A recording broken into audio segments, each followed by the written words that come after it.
The crimson glow of Station Nexus 7's emergency lighting cast dancing shadows across the twisted metal that pinned Kayla Thorne to the deck. Each labored breath sent fire through her ribs, and the acrid taste of smoke filled her lungs. Through the haze, she could hear the distant rumble of the station's hull buckling under the pressure of catastrophic damage.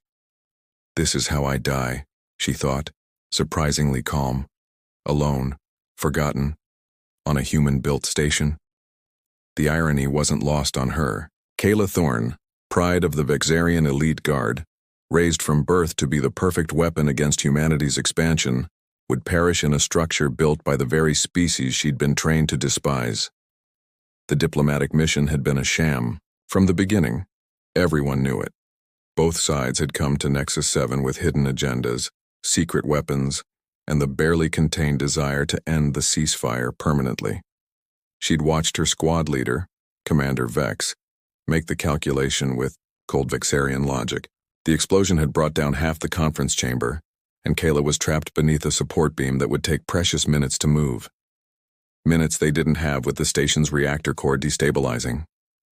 "Leave her," Vex had ordered, his violet eyes showing no emotion. "The mission parameters have changed. We extract now or not at all." And they had left. Her own people, her brothers in arms, had abandoned her without a second glance. It was the Vexarian way, efficient, logical, merciless. She'd been taught to respect it, even expect it. The needs of the many outweighed the needs of the few. So why did it hurt so much? The heat was intensifying, and she could smell her own singed hair. Her left arm was completely numb, probably broken in 3 places. Her communicator was dead, crushed along with most of her equipment. The emergency bulkheads would seal soon, trapping her in this section, until the fire consumed what little oxygen remained. She closed her eyes and tried to remember the Vexarian death prayers her instructors had drilled into her. "In darkness we were born, to darkness we return, serving the dominion eternal." Heavy footsteps echoed through the smoke. "Hello? Anyone alive in here?" The voice spoke in standard Galactic, but the accent was unmistakably human, rough, unrefined, carrying that peculiar warmth that Vexarian linguists said indicated emotional instability. Kayla's training kicked in immediately. Play dead, let the human pass. Don't reveal your position. But the footsteps were getting closer, accompanied by the whine of a portable plasma cutter. "I've got heat signatures on my scanner," the voice continued, talking to someone over a comm unit. "Looks like survivors in Section C7. Yeah, I know the bulkheads are about to seal, but I can't just leave them. Them. As if humans weren't supposed to leave people behind, as if that made them superior somehow." The plasma cutter's whine grew louder, and suddenly the crushing weight lifted from Kayla's chest. Strong hands, surprisingly gentle, checked her pulse and breathing. "Hey there," the voice said softly. "You're going to be okay. I'm Lieutenant Marcus Webb, Human Defense Corps. Can you tell me your name?" Kayla opened her eyes and found herself staring into the face of her enemy. Webb was young, maybe 30 standard years, with brown hair and concerned gray eyes. Blood trickled from a gash on his forehead, and his uniform was torn and scorched. He should have been checking her insignia, identifying her as Vexarian military, reaching for his sidearm. Instead, he was reaching for his medical kit. "Vexarian," she whispered, testing him. Webb paused for barely a heartbeat. "Yeah, I can see that from your uniform. Makes no difference right now. You're hurt, and this whole section is about to become a furnace. Can you move your legs?" This made no sense. Humans were supposed to be treacherous, selfish, brutal. They were supposed to be everything the Dominion had taught her to hate. Yet here was one risking his life to save hers, asking nothing in return. "Why?" she managed to ask as he carefully lifted her, supporting her weight against his shoulder. Webb glanced down at her, his expression serious but kind. "Because you needed help," he said simply. "That's what we do." As consciousness faded and the station's emergency klaxons wailed around them, Kayla felt something inside her chest crack, something that had nothing to do with her broken ribs and everything to do with 23 years of carefully constructed hatred beginning to crumble. The medical bay aboard the Vexarian dreadnought Sovereign's Wrath smelled of antiseptic and recycled air. But Kayla could still taste smoke in her throat 3 days after the rescue. She lay propped against sterile white pillows, her left arm immobilized in a biocast, staring at the ceiling while trying to reconcile the war raging in her mind. "You were fortunate," Cadet Thorne, Chief Medical Officer Zenth, had told her during his morning rounds. "Collapsed lung, 3 fractured ribs, severe lacerations. Without immediate medical intervention, you would have died within the hour." Without immediate medical intervention. The phrase echoed in her thoughts. But Zenth's clinical language couldn't capture what had really happened.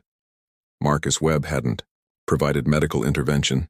He'd carried her through hell itself, dodging falling debris and leaping flames, sharing his own oxygen when hers ran out.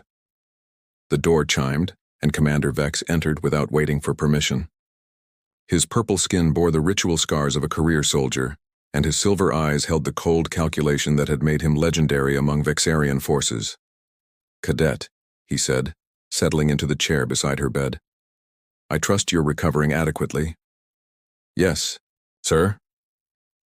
The words came automatically, though something inside her bristled at his casual tone. This was the man who had left her to die. "Good. We'll need you at full strength for the upcoming campaign against the Terran colonies in the Outer Rim." Vex leaned forward, his expression becoming more intent. "I wanted to discuss what happened on Nexus 7. The human who extracted you. We've identified him as Lieutenant Marcus Webb, a transport pilot. Nothing special, certainly not worth the diplomatic complications his actions have caused." Kayla kept her face carefully neutral. "Complications, sir?" "The humans are claiming heroism, using the incident for propaganda. Human pilot saves enemy soldier, that sort of nonsense. Command wants to ensure you understand that his actions were likely calculated, a way to plant surveillance devices or extract intelligence from you during transport." The words hit her like physical blows. Was that what Webb had done? Had his kindness been an elaborate deception? But she remembered his eyes, the genuine concern in his voice, the way he'd given her his oxygen mask without hesitation. "Did you reveal any classified information during your rescue?" Vex continued. "No, sir, I was mostly unconscious." "Good." Vex stood, straightening his uniform. "Remember, Cadet, humans are expert manipulators. They use false empathy as a weapon, more dangerous than any plasma rifle. Don't let their tricks compromise your loyalty to the Dominion." After he left, Kayla stared at the wall display showing propaganda feeds from the war front, images of burning human settlements, captured Terran soldiers, victorious Vexarian fleets, the same images she'd seen thousands of times during her training, designed to fuel hatred and justify their cause. But now, different questions whispered in her mind. That night, when the medical bay was quiet and the skeleton crew dozed at their stations, Kayla activated her personal data pad. Her security clearance gave her access to military databases, but what she sought wasn't classified intelligence. She wanted to understand. She started with basic information about human culture, telling herself it was tactical knowledge. Know your enemy. But as she read about human art, literature, and philosophy, the justifications felt increasingly hollow. Humans created music that moved the soul. They wrote poetry about love and loss. They had concepts like mercy, compassion, sacrifice for strangers, concepts the Vexarian Empire dismissed as evolutionary weaknesses. She found records of other incidents, human soldiers sharing rations, with starving civilians on contested worlds, human medics treating wounded enemies, human ships responding to distress calls regardless of the sender's species. Each account chipped away at the foundation of everything she'd been taught. Around midnight, she discovered something that made her breath catch. A news report about Lieutenant Marcus Webb receiving a commendation for his actions on Nexus 7. But he wasn't being celebrated as a hero. Instead, he was facing disciplinary action for violating standing orders about engaging with enemy personnel. "He's being punished for saving my life." The thought sent an unexpected pain through her chest, sharper than her broken ribs. Webb had risked not just his life but his career to help her, and she'd never even thanked him properly. She found herself studying his service record. Born on Terra Prime, enlisted at 18, exemplary performance reviews. No family listed. Parents? Killed in a Vexarian raid on a civilian transport when he was 16. He had every reason to hate her people, yet he'd saved her life anyway. Because you needed help. That's what we do. His words echoed in her mind as she scrolled through more human cultural data. Philosophy texts spoke of moral imperatives, the inherent worth of all sentient life. Medical oaths pledging to heal without regard for nationality or species. Stories of individuals choosing conscience over orders, love over duty. It was past dawn when she finally closed the datapad, her mind reeling. For 23 years, she'd been taught that Vexarians were superior, more logical, more disciplined, more evolved. But Webb's simple act of mercy displayed a kind of strength she'd never encountered in her own people. What if we're wrong? The thought was treasonous, terrifying, and impossible to ignore.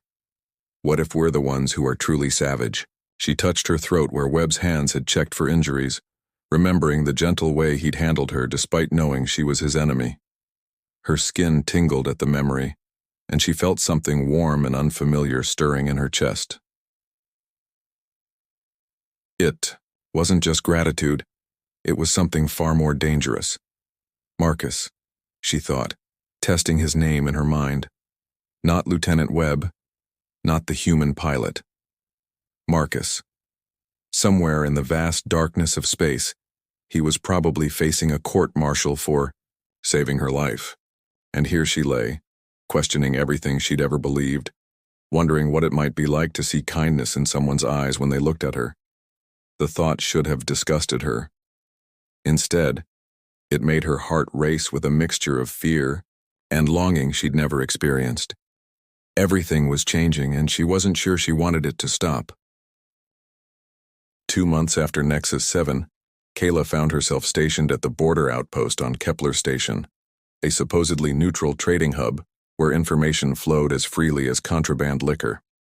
Her assignment was routine intelligence gathering, but her real purpose was far more dangerous. She'd spent weeks crafting the encrypted message, bouncing it through a dozen relay points before it reached its destination. 3 simple words: thank you, K, followed by coordinates and a time. Now she sat in the dimly lit corner of Stellar, Winds, a cantina frequented by smugglers, merchants, and others who asked few questions. Her civilian clothes felt strange after a lifetime in uniform, and she'd dyed her naturally white hair black to blend in. Her heart hammered against her ribs as she nursed a glass of Centauri whiskey and waited. He won't come, she told herself. Why would he risk it? But then the door chimed and Marcus Webb walked in. He looked different in civilian clothes, younger somehow, less formal. His brown hair was longer than military regulation, and he moved with the careful awareness of someone entering potentially hostile territory. Their eyes met across the crowded room, and Kayla felt that strange warmth bloom in her chest again. He slid into the booth across from her, his gray eyes wary but not unkind. "This is insane," he said quietly. "Do you know what they'd do to both of us if they found out?" "Yes." She kept her voice steady despite the tremor in her hands. "But I had to see you again to thank you properly. You don't owe me anything." His expression softened slightly. "How are your injuries?" "Healed." She flexed her left arm, demonstrating. "The doctors said I was lucky. They don't know how lucky." They sat in awkward silence for a moment, the weight of their species' war pressing down between them. Finally, Marcus spoke. "Why did you contact me, really?" Kayla took a shaky breath. "Because you made me question everything I thought I knew about humans, about my people, about myself." "That's dangerous thinking for a Vexarian soldier, I know." She leaned forward, her violet eyes intense. "Tell me about Earth. Not the propaganda version, the real Earth." Something shifted in Marcus's expression. "Why?" "Because I've spent my whole life being told your people are monsters, but you saved my life knowing exactly who I was. I need to understand." Marcus glanced around the cantina, then began to speak. In low tones about blue skies and ocean waves, about cities where different species lived side by side, about art galleries and parks where children played. His voice grew warm as he described sunrise over the Rocky Mountains, the smell of rain on summer afternoons, the way his grandmother's garden looked when the roses bloomed. Kayla found herself leaning closer, captivated not just by his words, but by the way his eyes lit up when he talked about things he loved. When he mentioned music, she asked him to elaborate, and he pulled out a small device. "This is probably Treason," he murmured, activating a holographic display that showed sheet music. "But this is Beethoven's Ninth Symphony. It's about joy, unity, the brotherhood of all beings." He played a few bars through the device's speakers, and Kayla closed her eyes, letting the complex harmonies wash over her. Vexarian music was harsh, militaristic, designed to inspire aggression. This was something entirely different, beautiful, hopeful, speaking to parts of her soul she hadn't known existed. "It's incredible," she whispered. When she opened her eyes, Marcus was watching her with an expression she couldn't quite read. "You really never heard anything like that?" "Never." She reached across the table, her fingers brushing his as she touched the device. The contact sent electricity through both of them. "Play something else." They spent hours in that booth sharing stories, music, fragments of their different worlds. Marcus told her about human holidays where families gathered to celebrate love and gratitude. Kayla described Vexarian honor codes and the rigid beauty of their mathematical art forms. "Your people aren't monsters," Marcus said eventually. "Misguided, maybe, shaped by a culture that values strength over compassion. But not monsters. Yours aren't weak," Kayla replied. They're stronger in ways I'm only beginning to understand." The station's lights dimmed to simulate evening, and they both knew their time was running short. As they prepared to leave separately, Marcus caught her hand. "Will I see you again?" The question hung between them, loaded with implications neither was ready to fully acknowledge. Kayla felt pulled toward him like gravity, drawn to this human who saw beauty where she'd been taught to see only targets. "I don't know," she said honestly. "This is dangerous for both of us." "The most worthwhile things usually are." His thumb traced across her knuckles, and she shivered at the contact. "There's another neutral station, Gamma Outpost, 3 sectors from here. I have a transport run there next month. Marcus." She wanted to say yes, wanted it desperately, but the weight of duty and species loyalty pressed down on her. He lifted her hand and pressed it gently to his lips, a gesture so tender it made her breath catch. "Think about it, Kayla, that's all I'm asking." He'd used her name. Not Cadet or the Vexarian, but her actual name, spoken with a warmth that made her heart skip. When had she told him her name? She realized she must have said it during one of their conversations, in a moment when her guard was completely down. The intimacy of it, of being truly seen and known by someone who should be her enemy, was both terrifying and exhilarating. "I'll think about it," she promised. They left separately, but Kayla found herself looking back just once. Marcus stood, silhouetted in the cantina's doorway, watching her go, and something in his posture spoke of loss and longing. Back in her quarters, she lay awake staring at the ceiling, her mind replaying every moment of their encounter. The way he'd looked at her when she closed her eyes to listen to his music. The careful way he'd touched her hand. The warmth in his voice when he spoke her name. She was falling for him. A human. Her enemy. And despite every rational argument her training provided, she couldn't bring herself to regret it. 3 weeks later, she submitted a request for leave to visit Gamma Outpost. The request was approved.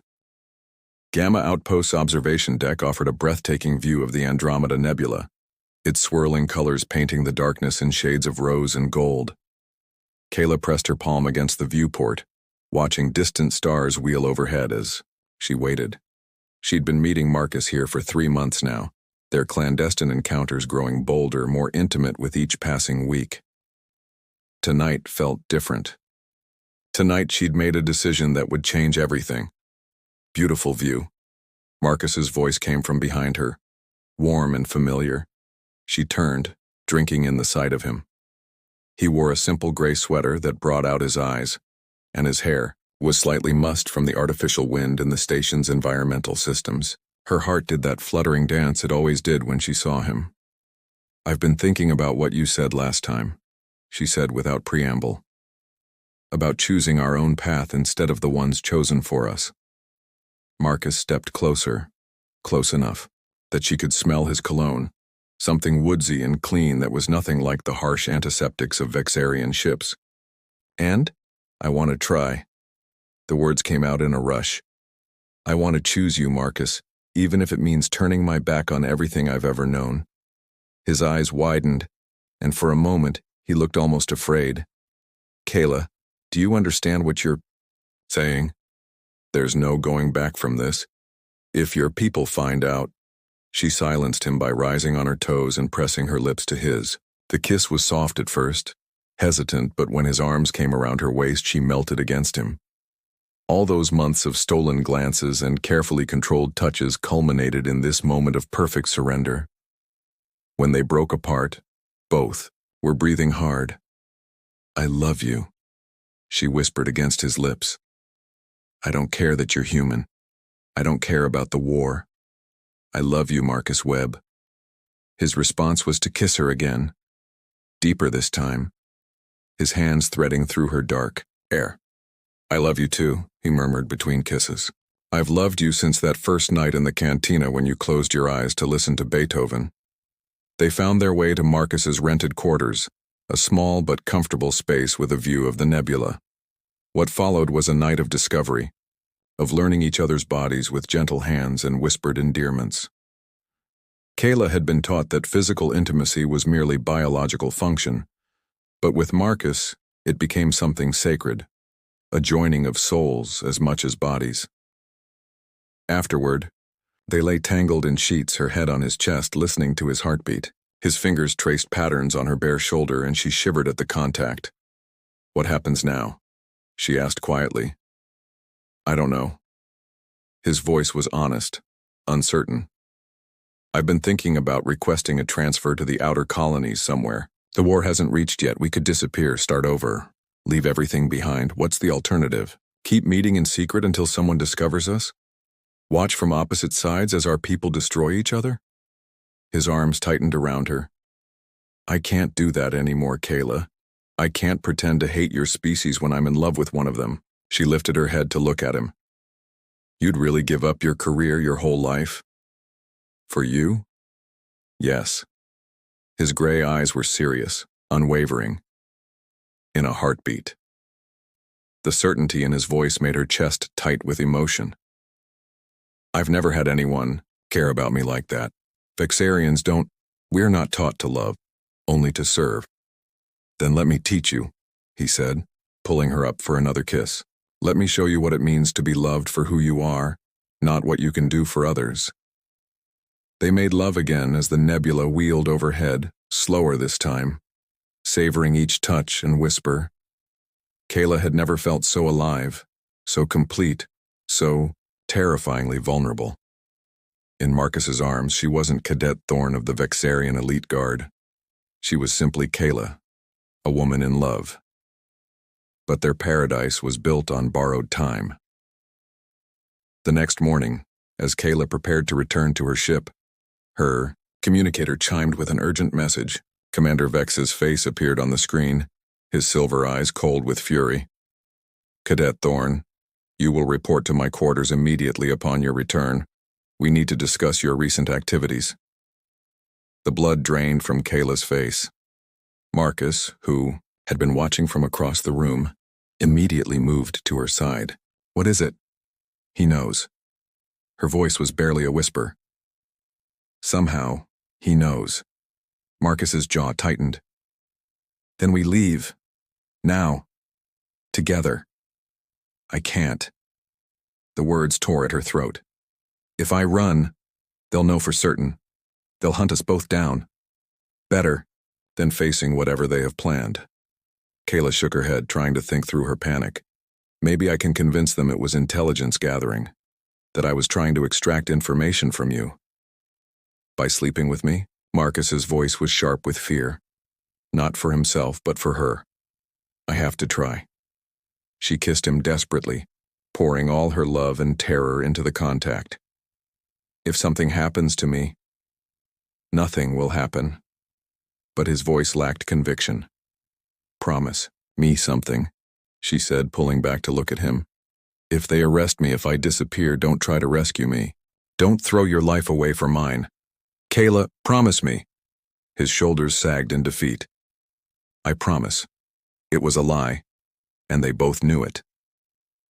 3 hours later, Kayla stood at attention in Commander Vex's quarters aboard the Sovereign's Wrath. The walls were covered with tactical displays showing Human Defense Corps ship movements, and she couldn't help but wonder if Marcus's transport was among them. Cadet Thorne, Vex began, his voice deceptively calm. Intelligence reports indicate you've been meeting regularly with the human pilot who extracted you from Nexus 7. Care to explain? Yes, sir. I've been cultivating him as an intelligence asset, attempting to extract strategic information about Human Defense Corps' operations. Vex studied her for a long moment. Interesting. And what intelligence have you gathered? Kayla's mind raced. Transport schedules, supply routes, morale assessments, nothing critical but useful for tactical planning. I see. Vex activated a holographic display. Then perhaps you can explain these surveillance recordings from Gamma Outpost. Kayla's heart stopped. The recording showed her and Marcus in the observation deck, kissing, holding each other, whispering words of love. Her careful deception crumbled to ash. Explain to me, Cadet, Vex continued, his voice now deadly quiet, how sleeping with the enemy serves the Dominion's interests. There was no escape. No clever lie that could explain away what the recordings clearly showed. Kayla lifted her chin, meeting Vex's gaze with as much dignity as she could muster. It doesn't, sir. Treason, Vex said simply. Fraternization with the enemy. Betrayal of your oath and your species. He moved closer, looming over her. The penalty is death, Cadet. Did you think your human lover was worth dying for? Yes, she said without hesitation. Vex's expression shifted to something like disgust. You're pathetic. A disgrace to everything the Dominion stands for. He turned to the guards flanking the door. Take her to the brig. Full isolation. No visitors. No communication. As the guards moved to restrain her, alarms began blaring throughout the ship. Red emergency lights bathed the room in bloody illumination. What's happening? Vex demanded, activating his comm unit. Sir, we have multiple Human Defense Corps ships dropping out of hyperspace. They're demanding the release of one of their pilots and a Vexarian defector. Kayla's heart leaped. Marcus had come for her, despite his promise, despite the odds. Vex's smile was cold and predatory. How convenient. It seems your lover has just given us the perfect opportunity to end this embarrassing situation permanently. The war between their peoples was about to claim its most personal casualties. The bridge of the Sovereign's Wrath hummed with tension as Vexarian and human ships faced each other across the void. Kayla stood flanked by guards, her wrists bound with energy shackles, watching the tactical display with a mixture of terror and desperate hope. Marcus had come for her, leading a small fleet of Human Defense Corps vessels in what could only be described as an act of war. Incoming transmission from the human flagship, reported the communications officer.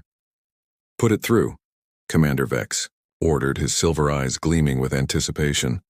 Marcus's face appeared on the main screen, his expression grim but determined. Behind him, Kayla could see the bridge of a heavy cruiser. He'd somehow convinced his superiors to mount a rescue operation. Commander Vex, Marcus said, his voice steady despite the impossible odds. I'm Lieutenant Marcus Webb. I believe you. Have something that belongs to me. Vex laughed, a harsh sound that echoed through the bridge. The traitor belongs to no one human. She will face justice for her crimes against the Dominion. She's not a traitor, Marcus replied firmly. She's someone who chose love over hate, hope over fear. If that's a crime, then we're all guilty. How touching. Vex gestured to the guards. Bring her forward. Kayla was pushed into view of the transmission, and she saw Marcus's composure, cracked slightly when he noticed her restraints and the bruises on her face from her arrest. "I'm fine, Marcus," she said quickly. "You shouldn't have come. You're outnumbered 10-1. "I made you a promise," he replied, his gray eyes locked on hers. "I said I'd show you what it means to be loved. This is what it means, Kayla. It means never giving up, never abandoning the people who matter." Vex stepped between them. "Enough sentiment. You have 10 minutes to withdraw before we open fire, Lieutenant. Your little rescue mission ends here." "Actually," a new voice interrupted, "I think it's just beginning." The tactical display suddenly showed new contacts dropping out of hyperspace, but these weren't human ships. A mixed fleet of vessels from a dozen different species materialized around both battle groups: Centauri cruisers, Andromedan frigates, even some independent Vexarian ships flying rogue colors. "What is this?" Vex demanded. Captain Elena Vasquez, of the human cruiser Unity, answered over the comm. "Word travels fast in the outer colonies, Commander. The story of a human and a Vexarian who found love across enemy lines has been spreading through every neutral station, every trading post, every place where people are tired of this endless war." More transmissions flooded in, voices from across the galaxy expressing support for Marcus and Kayla, traders who had seen both species work together, colonists who had been saved by mixed crews during disasters, even some Vexarian civilians who had grown weary of the constant conflict. "You see," Captain Vasquez continued, "your trader and our rogue pilot have become something unexpected. Symbols of hope. Proof that our species don't have to be enemies forever." Vex's face contorted with rage. "Impossible. The Dominion will not be swayed by this circus of sentiment." "Maybe not," Marcus said, "but some of your people will be." He paused, looking directly at Kayla. "Tell them, Kayla. Tell them what you've learned." Kayla stepped forward, her voice carrying clearly through the comm system.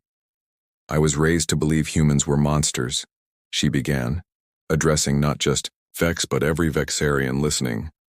"I was taught that strength meant never showing mercy, never questioning orders, never choosing conscience over duty." She lifted her bound hands, the energy shackles crackling. "But this human, this man I was supposed to hate, saved my life knowing exactly who I was. He showed me music that celebrated joy instead of conquest. He taught me that love isn't weakness. It's the strongest force in the universe." "Lies," Vex snarled. "Human deception. No," Kayla interrupted, her violet eyes blazing. "Truth. The truth that our leaders don't want us to see. We're not so different, Vexarians and humans. We both bleed, we both dream, we both love our families. This war serves no one except those who profit from our hatred." Murmurs began among the bridge crew. Some looked uncertain, others thoughtful. The seeds of doubt that Marcus had planted in Kayla were now spreading to others. "I've heard enough," Vex declared, reaching for his sidearm. "The traitor dies now." But as he raised his weapon, one of his own guards stepped forward, a young Vexarian whose purple skin bore no ritual scars, whose eyes held compassion instead of coldness. "Commander," the guard said quietly, "my sister lives on Kepler Station. She's married to a human traitor. They have children, half human, half Vexarian. Children who laugh and play and dream of a galaxy without war. Are they traitors too?" "Stand down, Cadet Zara," Vex commanded, but his voice lacked its usual authority. "I can't, sir." Zara moved to stand beside Kayla. "I won't shoot someone for loving." One by one, other crew members began to lower their weapons. The tide was turning, hearts changing in real time as the story of love conquering hate spread through the fleet. "This ends now," Captain Vasquez announced. "All ships stand down. We're going to try something that should have been attempted years ago. We're going to talk." What followed were the most unprecedented negotiations in galactic history. Representatives from dozens of species met aboard neutral vessels, with Marcus and Kayla's story serving as the catalyst for broader peace discussions. It wasn't easy. Centuries of mistrust couldn't be erased overnight, but it was a beginning. 6 months later, Kayla stood on the balcony of their home on New Geneva, a colony world where humans and Vexarians worked side by side to build something new. The morning sun painted the alien sky in shades of amber and rose, and she felt Marcus's arms encircle her from behind. "Any regrets?" he asked, pressing a kiss to her neck. She leaned back against him, watching their neighbors, human, Vexarian, and others, tending their gardens and playing with their children. "Only that it took us so long to find each other." Their wedding had been attended by beings from across the galaxy, broadcast live to worlds that had never seen such unity. They'd received death threats and marriage proposals in equal measure, but through it all, they'd held fast to what they'd discovered in each other. "Commander Vasquez called this morning," Marcus said. "The peace talks are progressing. 3 more Vexarian worlds have agreed to the ceasefire. And the Dominion? Still holding out, but their support is eroding. Turns out love really is contagious." Kayla turned in his arms, studying the face that had become more precious to her than life itself. "Do you think we'll see real peace in our lifetime?" "Maybe not complete peace," Marcus admitted, "but something better than war. Something worth fighting for." He kissed her softly. "We've already proven that enemies can become lovers. Now we get to prove that former enemies can become family." Their first child was born the following spring, a daughter with Marcus's gray eyes and Kayla's violet-tinged hair, a living symbol of hope for a galaxy learning to love instead of hate. They named her Unity, and she would grow up in a universe forever changed by her parents' courage to choose each other over everything that tried to keep them apart. The war wasn't over, but for the first time in generations, beings across the galaxy dared to dream of peace. And it had all begun with one simple act of mercy on a burning space station, when a human pilot chose to save his enemy's life. Sometimes the smallest acts of love create the largest waves of change.